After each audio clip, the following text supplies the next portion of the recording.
All right, let's dive into the story of one of the most talked about, ambitious, and, let's be honest, controversial figures of our time, Elon Musk.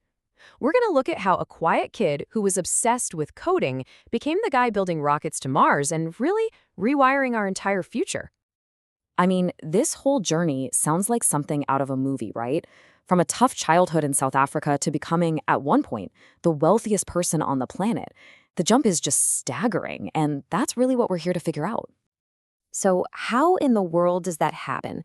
What's the secret sauce that takes you from just dreaming about other planets to actually building the machines to get us there? And, completely upending huge industries here on Earth along the way? That's the big question we're going to tackle. To really get what makes this guy tick, we've got to go way back to the beginning. Because his early life, well, it wasn't just a warm-up act. It was the blueprint for everything that was about to happen. So he was born in South Africa, and his love for tech started super early. Get this, by the time he was 12, he wasn't just playing video games, he had already coded and sold his first one, a game called Blastar, for $500. You could already see that spark, right? And that drive led him to pack his bags at 17, leave South Africa, and search for bigger things in North America, which eventually landed him in college in the US. But see, for him, college was never the end goal, not even close. It was just a launch pad. His sights weren't set on just a good career. From the very beginning, he was aiming for something huge, something that would fundamentally change the world. And that massive ambition, well, it found the perfect time to explode, the dot-com boom of the 90s. This is when Musk turned his vision into some serious cash, and that cash would fuel everything to come. His first big swing was a company called Zip2, which he started with his brother. The idea was to help newspapers get online. And when I say they hustled, I mean they were literally sleeping in the office and showering at the YMCA. It paid off big time. They sold the company for over $300 million. But he didn't stop. Next, he co-founded what would become PayPal, completely changing how we pay for things online, and that led to an even bigger sale to eBay for a whopping $1.5 billion. So Musk's personal cut from that PayPal deal was $180 million. Now, for most people, that's it. Game over. You're on a beach for the rest of your life. But for Musk, this was just the seed money. He decided to risk all of it. And this, right here, is where the story goes from a successful tech entrepreneur to just completely off the rails, in the best way possible.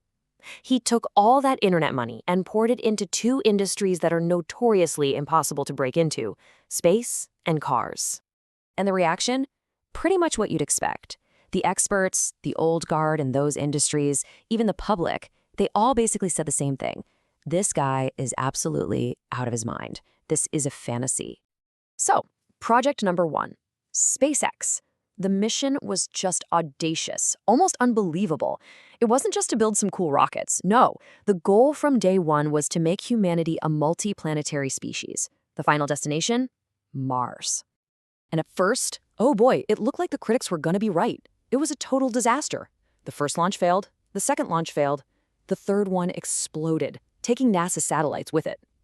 By this point, Musk was almost broke.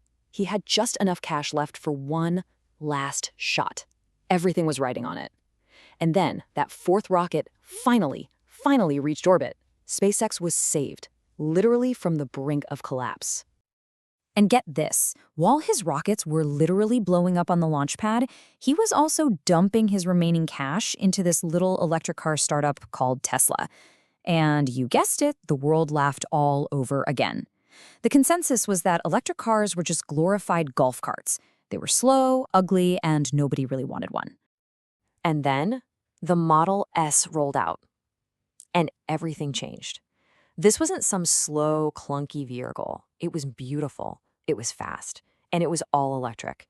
It didn't just sell well. It fundamentally proved that electric cars could be better than gas cars, and it forced the entire auto industry to slam on the brakes and chase a future they had just been laughing at. But you'd think, okay, rockets to Mars and revolutionizing the car industry, that's probably enough for one lifetime, right? Nope, not even close. He was already thinking about the other fundamental pieces of our future. I mean, just look at the other stuff he's working on. Solar City is trying to power our homes with the sun. Neuralink is working on a brain-computer interface that's straight out of a sci-fi novel. And the Boring Company wants to solve traffic by digging a massive network of tunnels under our cities. Each one of these is another giant, crazy bet on the future. So, what's the common thread here? What's the core belief system that drives someone to take on so many of these seemingly impossible challenges all at once? It really all boils down to this one idea, which is pure Musk. It's not about whether you think you're going to succeed, it's about how important the mission is. If the goal matters enough, you just have to try, even if it looks like you're almost guaranteed to fail. So I guess the big takeaway from his story is this: failure isn't the opposite of success. It's a necessary ingredient. Every single one of his world-changing companies started out as an idea that almost everyone else thought was just plain crazy. And that really leaves us with a big question, doesn't it? When you see a journey like this, from a kid selling a simple video game to a man trying to build a city on another planet, it kind of forces you to ask yourself, what crazy dream out there is important enough to be worth the risk?